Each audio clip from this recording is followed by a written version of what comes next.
Now, example number 3 right here. I have two different ways to do this one.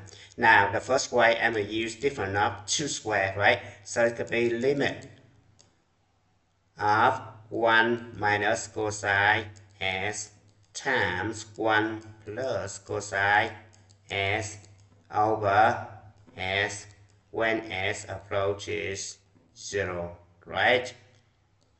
Now I'm going to split this one into two limits. So now for this one right here, the answer must be 0, right? Because the formula right here. Now for this one, I substitute 0 for s, so it could be 1 plus cosine of 0 equals 1. So the answer equals 0, right? Now the second way to do this one is I'm gonna apply the trig identities, right?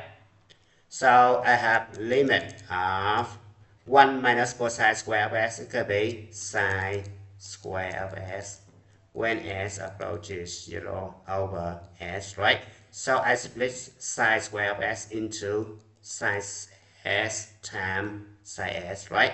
So limit of sine s times sine s over s, right?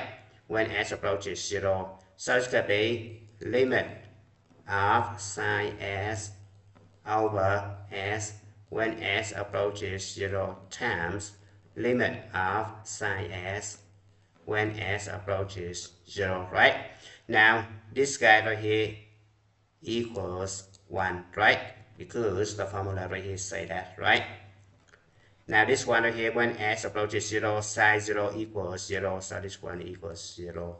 So 1 times 0 equals 0. So this guy and this guy are the same. Thank you for watching. I hope you enjoyed the video. Remember that if you failing to prepare, you're preparing to fail. We rise like tall buildings as the chemicals they take us higher.